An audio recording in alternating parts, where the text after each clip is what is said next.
नमस्कार friends, meditate with inner self के आज के हमारे ज्ञान सत्र chapter number 5 you can heal your life जो लुइस हे द्वारा लिखी गई किताब है, उसके चैप्टर नंबर 5 में मैं आप सभी ज्ञानी मित्रों का हार्दिक स्वागत करती हूँ। You can heal your life chapter number 5, अपने विश्वास को बदलें, आपकी जिंदगी बदल जाएगी। क्या आप अपने पुराने विश्वास से आपकी जिंदगी को सीमित कर रहे हैं? इस वीडियो में लुइस हे की बेस्ट सेलर किताब you can heal your life के चैप्टर नंबर 5 को विस्तार से हम समझेंगे। ये चैप्टर आपको सिखाएगा कि कैसे आपके पुराने और गलत विश्वास बिलीव्स जो है आपकी पुरानी और जो गलत बिलीव्स है वो आपके जीवन में प्रॉब्लम्स खड़े करते हैं और उन्हें बदलकर आप अपनी जिंदगी को पूरी तरह कैसे ट्रांसफॉर्म कर सकते हैं। इस वीडियो में आपको अपने जीवन में विश्वास की ताकत के बारे में समझ में आएगा। लिमिटिंग बिलीव्स को पहचान कर उनको बदलने का आसान तरीका इसमें बताया गया है और आत्म प्रेम और आत्मसम्मान को हम कैसे बढ़ा सकते हैं उसके बारे में इंफॉर्मेशन दी गई है। अगर आप सच में अपनी लाइफ को चेंज करना चाहते हैं तो इस वीडियो को पूरा देखें, इस वीडियो को लाइक करें, कमेंट करें और अपने विचार शेयर करें और चैनल को सब्सक्राइब करना ना भूलें। तो चलिए मैं चैप्टर के नोट्स आपके साथ शेयर करती हूँ ताकि हम पढ़कर इसे समझ पाए।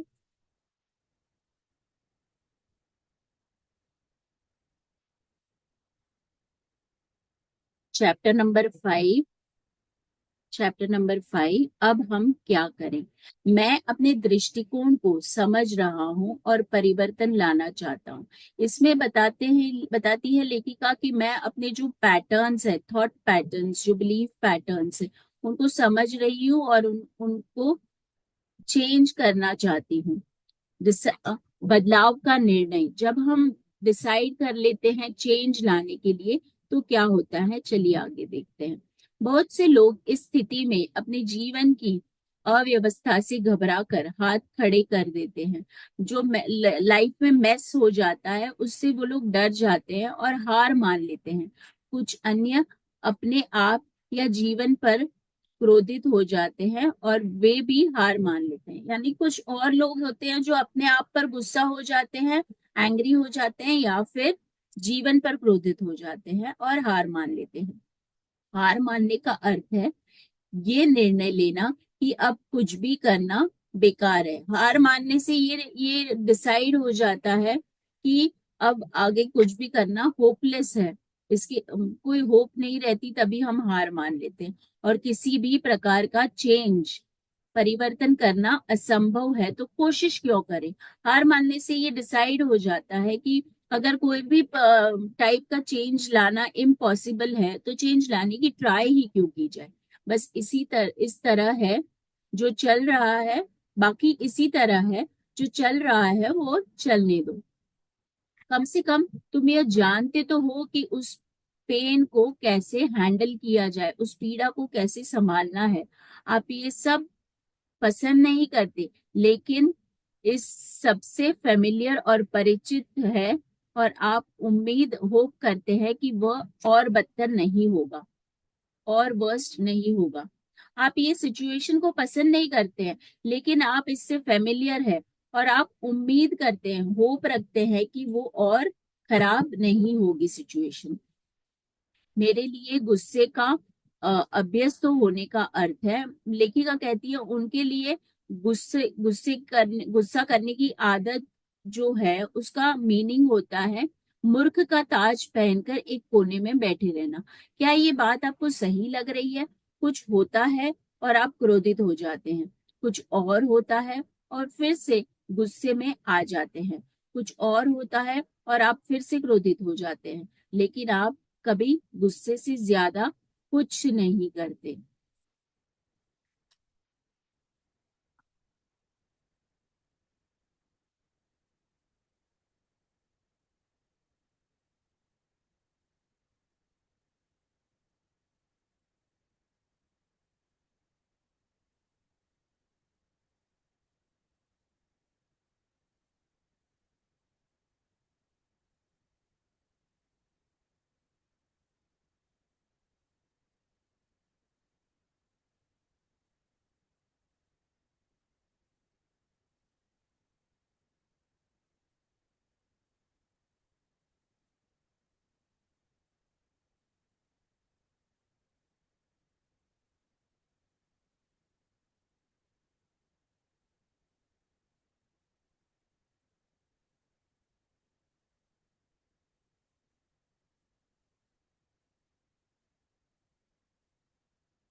इससे क्या लाभ होता है? केवल गुस्से में आना अपने समय को बर्बाद करने वाली एक मूर्खतापूर्ण प्रतिक्रिया है। इससे सिर्फ बार बार गुस्सा करने से कुछ फायदा नहीं होता। और सिर्फ गुस्से में आकर अपना गुस्से में आना एक टाइम को बर्बाद करने वाला फूलिश रिएक्शन है। ये लाइफ को एक नए डिफरेंट वे में परसीव करने का रिफ्यूजल भी है। मतलब कि ये जीवन को एक नए अलग रूप में देखने से इनकार करना भी है। अपने आप से यह पूछना ज्यादा हेल्पफुल होगा कि आप आप इतनी सिचुएशंस किस तरह उत्पन्न कर रहे हैं। अपने आप से ये पूछना ज्यादा हेल्पफुल होगा कि आप इतनी सारी सिचुएशंस किस तरह क्रिएट कर रहे हैं जिन पर आप क्रोधित होते हैं। ये सारी सिचुएशंस कैसे क्रिएट होती है जिससे आपको गुस्सा आता है? आपके ख्याल में इन सभी फ्रस्ट्रेशंस यानी कि कुंठाओं के पीछे आपके कौन से बिलीव्स हैं, कौन सी बिलीफ सिस्टम काम कर रही है? आप ऐसा क्या कर रहे हैं जो दूसरे लोगों में आपको इरिटेट करने की नीड को अट्रैक्ट करता है? मतलब आप ऐसा क्या करते हैं कि जिससे दूसरे लोग ऐसा बिहेव करते हैं कि आप इरिटेट हो जाए? आपको ऐसा विश्वास क्यों है कि अपने रास्ते पर चलने के लिए आपको एंग्री करने की जरूरत है? मतलब आपको ऐसी बिलीव क्यों है कि अपने रास्ते पर चलने के लिए, मतलब आपका जो रास्ता है उसे तय करने के लिए आप क्रोध करेंगे तो ही आप उधर पहुंच पाएंगे। आप जो भी बाहर देते हैं वो आपके पास वापस आता है। आप जितना कुछ गुस्सा करते हैं उतना ही अपने लिए ऐसी परिस्थितियां, ऐसी सिचुएशंस क्रिएट करते हैं जिस पर आपको गुस्सा आता है। जैसे मूर्ख का ताज पहनकर एक कोने में बैठे रहना और कुछ ना कर पाना।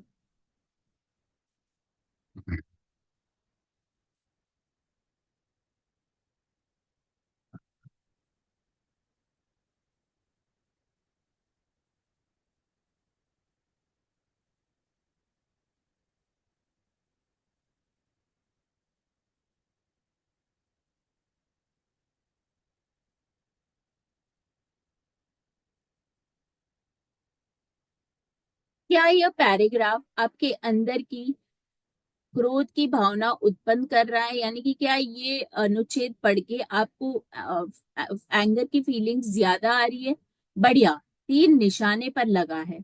यह ऐसी बात है जिसे आप बदलना चाहते हैं, बदलने के इच्छुक हो सकते हैं। परिवर्तन का इच्छुक होने का फैसला करें, यानी कि make a decision to be willing to change. यदि आप रियल में जानना चाहते हैं कि आप कितने स्टबर्न यानी कि जिद्दी है, तो परिवर्तन चेंजेस लाने चेंजेस लाने के लिए चेंजेस विलिंग टू चेंज, अपने आप में विलिंग टू चेंज होने के विचार पर ध्यान दें, नोटिस करें।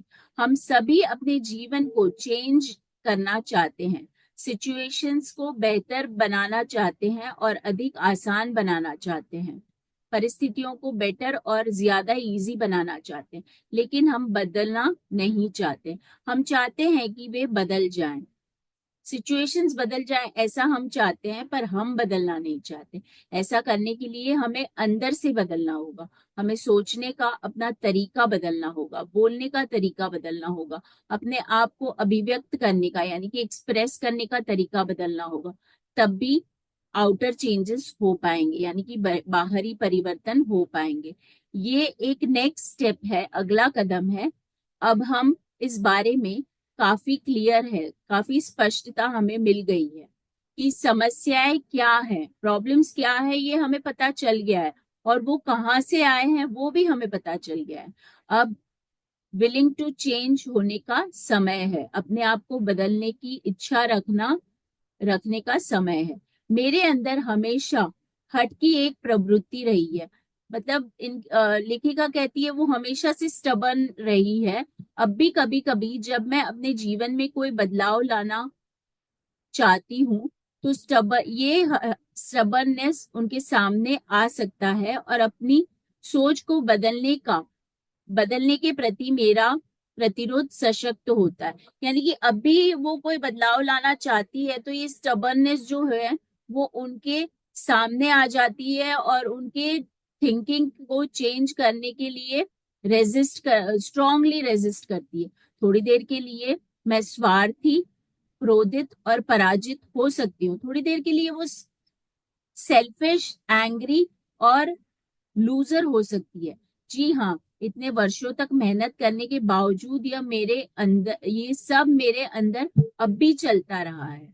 यह मेरा एक लेसन है, सबक है। लेकिन अब ऐसा जब भी होता है मैं जानती हूँ कि चेंज के एक इम्पोर्टेंट पॉइंट पर वे आ गई है।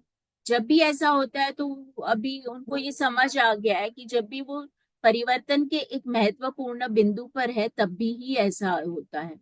हर बार जब मैं अपने जीवन में कोई बदलाव लाने, कुछ और रिलीज करने का फैसला करती हूँ, कुछ और छोड़ने का फैसला करती हूँ, तो ऐसा करने के लिए मैं अपने भीतर अधिक गहराई में जाती हूँ और डीपर जाती है अपने खुद के अंदर। हर पुराने विचार की लेयर को, परत को नई सोच से बदला जाना चाहिए, न्यू थिंकिंग से रिप्लेस करना चाहिए हर पुराने विचार की लेयर को। उसमें उसमें से कुछ आसान है और कुछ पंख से चट्टान उठाने की तरह।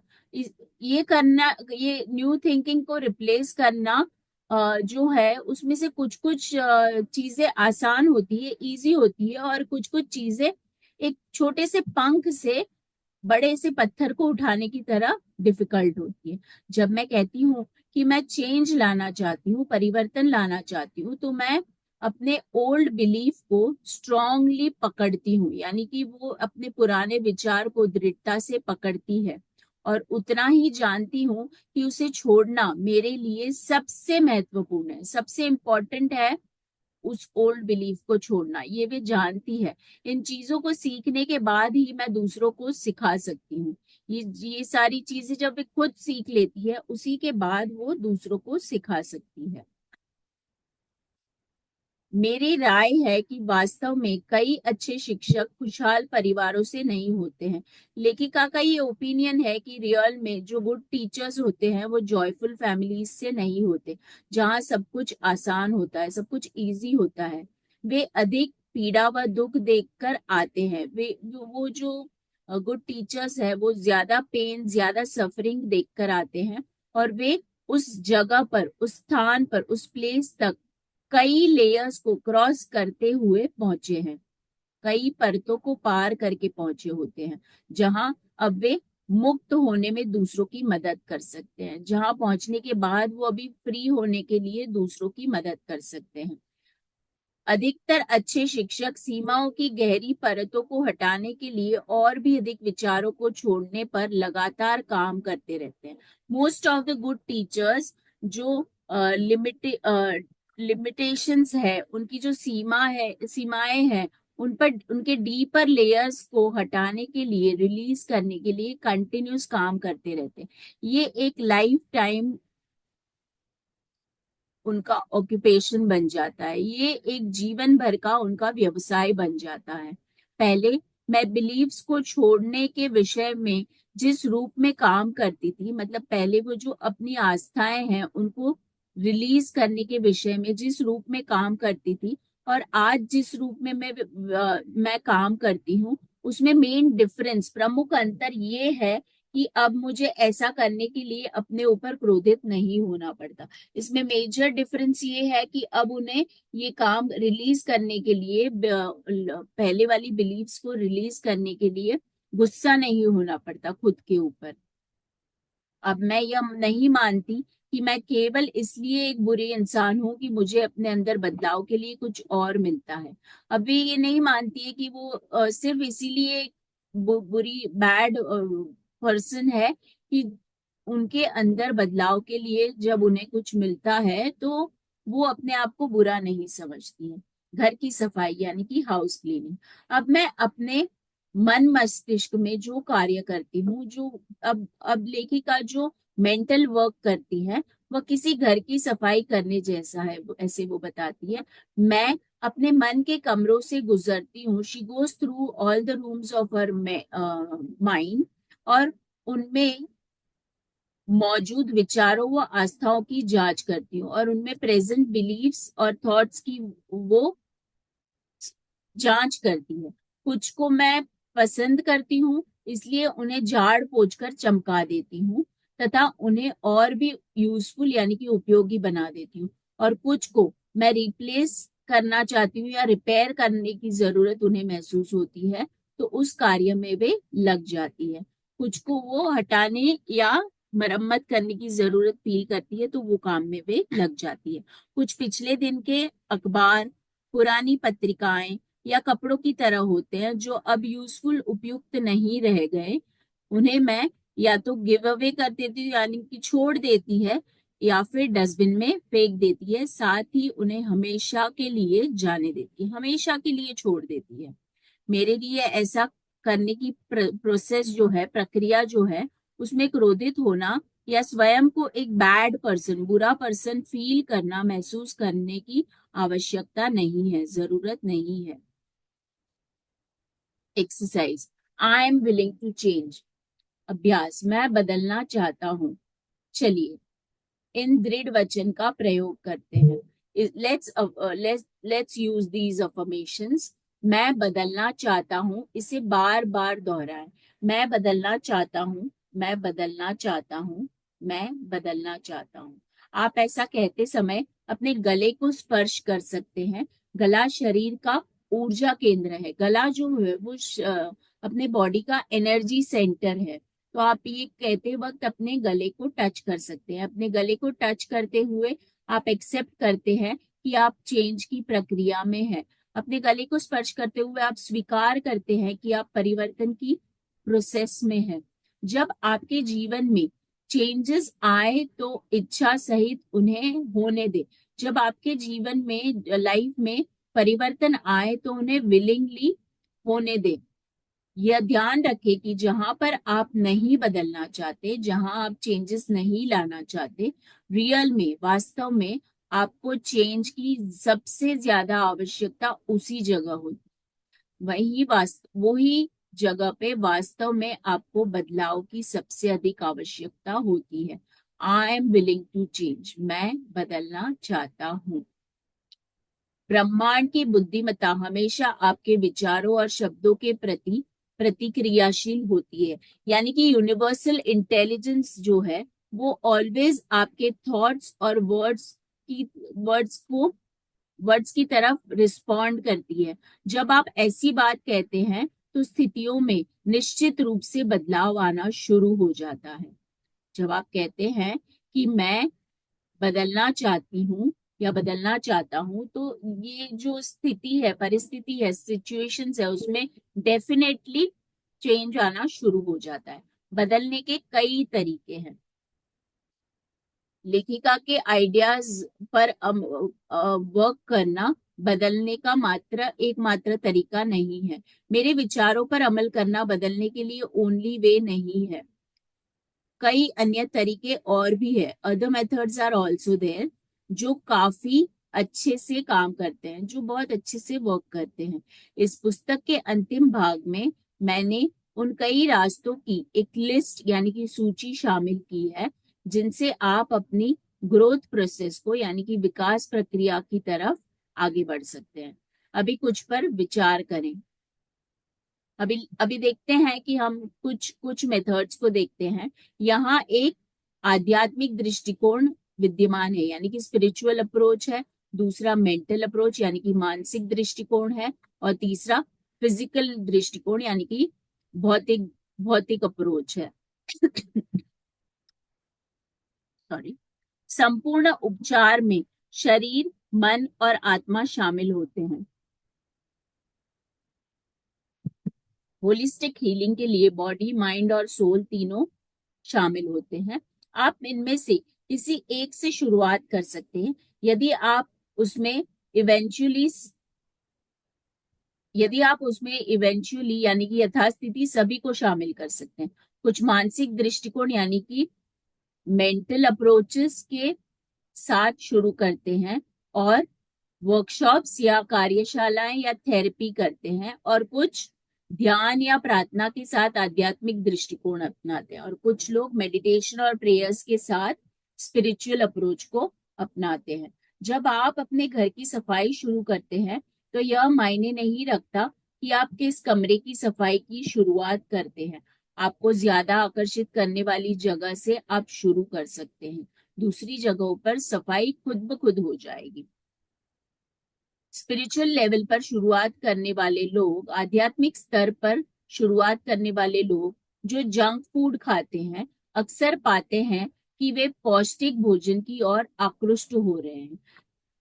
जो स्पिरिचुअल लेवल पर शुरुआत करते हैं और जंक फूड खा रहे होते हैं, वो लोग जनरली ऐसा पाते हैं कि न्यूट्रिशनल फूड की ओर वो लोग अट्रैक्ट हो रहे हैं।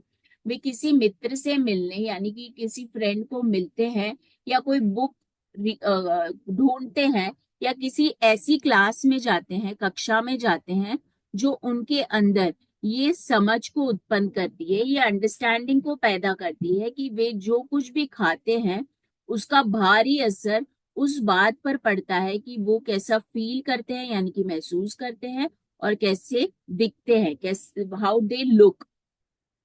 एक लेवल, एक स्तर हमेशा दूसरे की ओर ले जाएगा। एक लेवल ऑलवेज हमें दूसरे स्तर की ओर ले जाएगा, जब तक ग्रो होने और परिवर्तन की इच्छा मौजूद रहेगी। मतलब जब तक हमारे अंदर विकसित होने और चेंज लाने की विलिंगनेस रहेगी, तो एक लेवल हमें हमेशा दूसरे लेवल की ओर ले जाएगा। मैं न्यूट्रिशन के बारे में बहुत कम सलाह देती हूँ। लेखिका पोषण के बारे में बहुत कम एडवाइस देती है, क्योंकि मैंने पाया है कि सभी सिस्टम्स कुछ लोगों के लिए उपयोगी होते हैं, सभी व्यवस्थाएं सम पीपल के लिए, कुछ कुछ लोगों के लिए यूजफुल होती है। मेरे पास होलिस्टिक यानी कि संपूर्ण क्षेत्र में अच्छे चिकित्सकों का एक स्थानीय तंत्र मौजूद है। लेखिका के पास होलिस्टिक फील्ड में अच्छे प्रैक्टिशनर्स का एक लोकल नेटवर्क प्रेजेंट है। और जब उन्हें लेखिका को जब मुझे ग्राहकों के लिए पोषण संबंधी जानकारी की आवश्यकता दिखती है, जब लेखिका को क्लाइंट्स के लिए न्यूट्रिशनल रिलेटेड इंफॉर्मेशन की नीड नजर आती है, तो वे लेखिका उन्हें वो जो गुड प्रैक्टिशनर्स है उनके पास भेज देती है। यह एक ऐसा फील्ड है, एक ऐसा क्षेत्र है जहां आपको अपना रास्ता स्वयं खोजना होगा, जहां आपको अपना एक रास्ता खुद को ढूंढना होगा।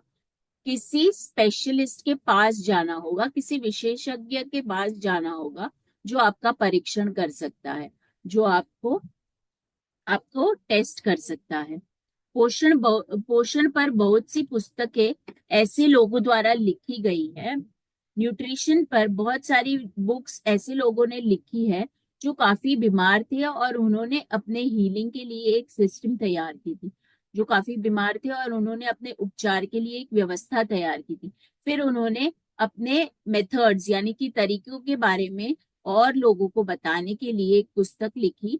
हालांकि हर कोई एक जैसा नहीं होता। जैसे माइक्रोबायोटिक यानी कि जैविक प्रक्रिया से तैयार किए गए भोजन पदार्थ, जैसे माइक्रोबायोटिक और प्राकृतिक कच्चे खाद्य पदार्थों के आहार दो बिल्कुल भिन्न दृष्टिकोण हैं। यानी कि माइक्रोबायोटिक फूड्स और नेचुरल रॉ फूड डाइट दोनों ही टोटली डिफरेंट अप्रोचेस है फूड के बारे में। रॉ फूड खाने वाले लोग कभी किसी पदार्थ को पकाते नहीं है, यानी कि कच्चा भोजन खाने वाले लोग कभी भी किसी फूड को खाद्य पदार्थ को पकाते नहीं है। कभी कभार ही ब्रेड या अनाज खाते हैं और इस बात का ध्यान रखते हैं कि एक ही समय पर फल और सब्जी ना खाएं, और वे कभी नमक का भी इस्तेमाल नहीं करते। जबकि माइक्रोबायोटिक फूड खाने वाले लोग ऑलमोस्ट सारे भोजन को पकाते हैं। माइक्रोबायोटिक खाद्य पदार्थ को खाने वाले लोग लगभग सारा भोजन पकाते हैं। खाद्य पदार्थों को मिश्रित करने के भिन्न तरीके इस्तेमाल करते हैं। जो फूड है उसको कंबाइन करने के डिफरेंट डिफरेंट मेथड्स को यूज करते हैं, और काफी नमक इस्तेमाल करते हैं। ये दोनों सिस्टम्स काम करती है, ये दोनों विधियां कारगर है, दोनों शरीर को हेल्दी बनाती है यानी कि स्वस्थ बनाती है। लेकिन इनमें से कोई भी सिस्टम यानी कि विधि, कोई भी विधि सभी के लिए ठीक नहीं है।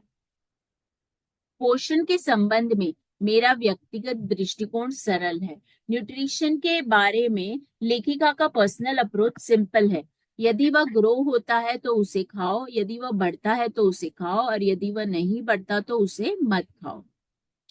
अपने भोजन के बारे में कॉन्शियस रहो यानी कि सतर्क रहो। यह अपने विचारों पर ध्यान देने के समान है। अगर आप अपने भोजन के बारे में कॉन्शियस रहते हैं तो वो अपने विचारों के बारे में अटेंशन पे करने के जैसा है। हम अपने शरीर पर, और जब हम भिन्न तरीकों से खाते हैं तो हमें शरीर से जो संकेत मिलता है उन पर ध्यान देना भी सीख लेते हैं। ऐसा करने पर लेखिका कहती है कि हम लोग अपने खुद के बॉडी पर और डिफरेंट डिफरेंट वेज से जो फूड हम खाते हैं उससे जो हमें सिग्नल्स मिलते हैं उस पर ध्यान देना यानी कि अटेंशन पे करना लर्न कर लेते हैं, सीख जाते हैं। जीवन भर नकारात्मक मानसिक विचारों में लिप्त रहने के बाद अपने मन मस्तिष्क की सफाई करना ऐसा ही है मानो जीवन भर जंक फूड करने के बाद पौष्टिक भोजन लेने की शुरुआत करना।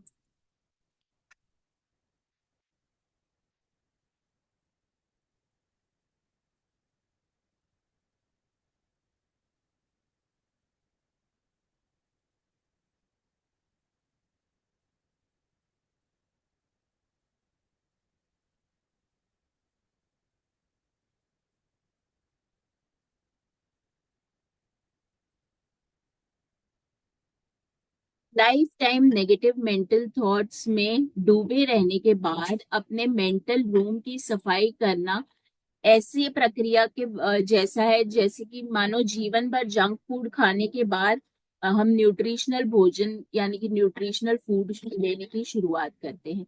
ये दोनों ही बीमारियों के उपचार में समस्याएं पैदा कर सकते हैं। यानी कि ये दोनों ही जो चीजें हैं वो ही अ, बीमारियों के हीलिंग, बीमारियों के उपचार में हीलिंग क्राइसिस को क्रिएट कर सकते हैं। जब आप अपना अपना बॉडी अपना अपना शारीरिक आहार बदलना शुरू करते हैं, जब आप अपना फूड इनटेक शुरू करते हैं तो शरीर वैशिले तत्वों यानी कि टॉक्सिन्स के अपने भंडार को बाहर निकालना शुरू करता है। और जब ऐसा होता है तो आप 1-2 दिन के लिए स्वयं में सडन यानी कि रॉटन ही महसूस कर सकते हैं, रॉटन भी महसूस कर सकते हैं। ऐसा ही होता है जब आप अपने मानसिक मेंटल थिंकिंग प्रोसेसेस को, मानसिक प्रक्रियाओं को बदलने का निर्णय लेते हैं, डिसीजन लेते हैं। आपको कुछ समय, सम टाइम के लिए आपको सिचुएशंस और भी बदतर होती हुई महसूस होंगी। यानी कि आपको कभी कभी कुछ समय के लिए परिस्थितियां और भी वर्स्ट होते हुए फील होंगी। फॉर अ मोमेंट किसी धन्यवादी डिनर के अंत को याद कीजिए। यानी कि एक पल के लिए किसी थैंक्स गिविंग डिनर यानी कि रात्रि भोजन के अंत को याद कीजिए। भोजन समाप्त हो चुका है और अब बर्तन को साफ करने का समय है। बर्तन पूरी तरह से जला हुआ और पपड़ीदार यानी कि क्रस्टी हो गया है। इसलिए आप उसमें गर्म पानी व साबुन डालते हैं और उसमें कुछ समय के लिए डूबा रहने देते हैं। फिर आप उस बर्तन को रगड़ना यानी कि स्क्रबिंग करना शुरू करते हैं। उस समय आपको ये बुरा लगता है जब बर्तन और गंदा लगता है। जब हम स्क्रबिंग करते हैं तो बर्तन और गंदा लगता है, लेकिन अगर आप उसे स्क्रब करते रहे, रगड़ते रहते हैं तो आपका बर्तन नया सा हो जाता है। ये स्थिति ड्राई यानी कि सूखे हुए, क्रस्टी, पपड़ीदार मानसिक विचारों के साथ होती है। जब हम उसे नए विचारों में डुबाते हैं तो सारी गंदगी ऊपर आ जाती है और दिखने लगती है। बस नए विचारों पर दृढ़ रहें, कायम रहें, और जल्द ही आप एक पुराने संकुचित संकुचित विचार को पूरी तरह से साफ कर देंगे। जब भी हम नए विचारों पर अडिग रहते हैं तो जल्दी हम ओल्ड लिमिटिंग बिलीव्स वाले जो थॉट्स है उससे छुटकारा पा लेंगे। Next exercise, exercise willing to change, अभ्यास बदलने की इच्छा। तो हमने फैसला किया है कि हम बदलने के इच्छुक हैं, हमने डिसाइड किया है कि we are willing to change, और हम किसी भी या उन सभी विधियों को अपनाएंगे जो हमारे लिए उपयोगी होंगी। इस प्रोसेस में हम ऐसी कोई भी मेथड को यूज करेंगे, अपनाएंगे जो हमारे लिए काम करती है। आइए मैं एक मेथड के बारे में, विधि के बारे में बताती हूँ जो मैंने अपने लिए और दूसरों के लिए यूज की है, इस्तेमाल की है। First step, look at your face in the mirror. अपने आप का चेहरा दर्पण में देखें और अपने आप से कहें, I am willing to change, मैं बदलना चाहती हूँ। ध्यान दें कि आप कैसा महसूस करते हैं। आप हाउ डू यू फील, उसे नोटिस करें। यदि आप हिचकिचाहट यानी कि हेजिटेशन या रेजिस्टेंस यानी कि अनिच्छुक महसूस करते हैं, आप इच्छा नहीं रखते हैं या चेंज करने की इच्छा को महसूस नहीं कर रहे हैं या फिर हेजिटेट हो रहे हैं, तो या फिर आप चेंज नहीं चाहते हैं, तो खुद से उसका कारण पूछिए। अगर आप परिवर्तन नहीं चाहते हैं तो अपने आप से उसका रीजन पूछिए। आप किस ओल्ड बिलीफ पर, किस पुराने विचार पर अड़े हुए हैं, किस ओल्ड बिलीफ को पकड़ के बैठे हैं। कृपया अपने आप को फटकारे नहीं, मतलब अपने आप को गुस्सा नहीं करे, डोंट स्कोल्ड योरसेल्फ। सिर्फ ध्यान दीजिए कि वो क्या है, सिर्फ नोटिस कीजिए कि वो ओल्ड बिलीफ क्या है। मैं शर्त लगा सकती हूँ कि यह विचार या विश्वास आपके लिए बहुत सी समस्याएं उत्पन्न कर रहा है। Lot of troubles it is inviting. मैं हैरान हूँ, आई वंडर, कि वह कहाँ से आया, वो विचार, वो लिमिटिंग बिलीफ कहाँ से आई। क्या आप जानते हैं? चाहे हम ये जानते हैं या नहीं कि वो कहाँ से आया, चलिए उसे अभी खत्म करने के लिए कुछ करते हैं। फिर से दर्पण के सामने आ जाए, फिर से मिरर के सामने आए और अपनी आंखों में डीपली देखे, गहराई से देखे। अपने कंठ को स्पर्श करे, अपने गले को, थ्रोट को स्पर्श करे और उसे 10 बार जोर जोर से कहे, मैं हर प्रतिरोध को छोड़ना चाहता हूँ। यानी कि अपने आप से 10 टाइम्स कहे, I am willing to release all the resistance. I am willing to release all the resistance. I am willing to release all the resistance. मैं हर प्रतिरोध को छोड़ना चाहता हूँ। दर्पण कार्य बहुत सशक्त होता है। मिरर वर्क जो है वो बहुत पावरफुल होता है। एक बच्चे के रूप में हमने अपने मोस्ट ऑफ नेगेटिव जो थॉट्स है उनको, नेगेटिव विचार दूसरों द्वारा अपनी आंखों में देखते हुए या शायद हम पर उंगली उठाते हुए ग्रहण किए हैं। यानी कि जब हम बच्चे थे तो हमारे जो अधिकांश नकारात्मक विचार है वो दूसरों द्वारा हमें आई टू आई कांटेक्ट करते हुए दिए गए हैं, या फिर शायद वो हमारे ऊपर उंगली उठाते थे इसलिए हमने वो ग्रहण किए हैं, रिसीव किए हैं। आज हम जब भी दर्पण में देखते हैं, हम में से अधिकतर अपने आप से कुछ नकारात्मक चीजें कहेंगे। मतलब आज की तारीख में अगर हम देखें तो हम में से मैक्सिमम लोग, मोस्ट ऑफ अस से negative things when we look into the mirror. हम किसी भी बात के लिए अपनी आलोचना करते हैं या अपना कम मूल्यांकन करते हैं। हम किसी भी बात के लिए अपने को क्रिटिसाइज करते हैं, छोटी छोटी बातों के लिए अपने को क्रिटिसाइज करते हैं और अपनी वैल्यू को कम करते हैं। सीधे अपनी आंखों में देखना और अपने बारे में एक पॉजिटिव डिक्लेरेशन करना, यानी कि सकारात्मक घोषणा करना, मेरी राय में दृढ़ निश्चय सहित एक मजबूत समाधान का सबसे तेज तरीका है। सीधे अपनी आंखों में देखना और अपने बारे में एक पॉजिटिव डिक्लेरेशन करना, लेखिका के ओपिनियन में ये अफर्मेशन जो है वो उनको ग्रेट और सबसे फास्ट क्विकेस्ट रिजल्ट मिलने का तरीका है।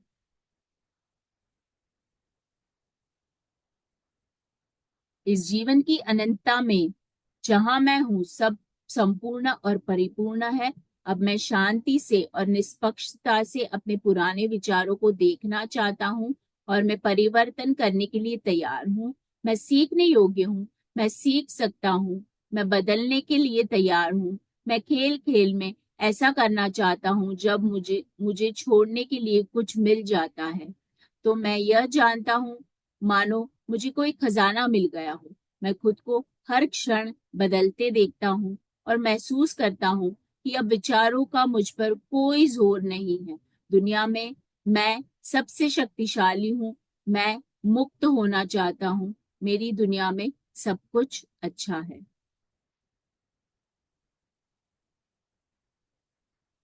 ये था चैप्टर नंबर 5। आपको कैसा लगा? आप ये कमेंट्स जरूर से कमेंट बॉक्स में शेयर करें। नेक्स्ट वेनेसडे हम मिलेंगे चैप्टर नंबर 6 के साथ। Thank you so much for joining in. अगर आप मेरे साथ लाइव सेशंस में जुड़ना चाहते हैं तो यूट्यूब में कमेंट बॉक्स में पिन किए हुए व्हाट्सएप के लिंक को जरूर से ज्वाइन करें, जहां मैं मेरी live links, zoom links share करती हूँ। Thank you so much for joining in. मुझे ये मौका देने के लिए आप सभी का बहुत बहुत धन्यवाद।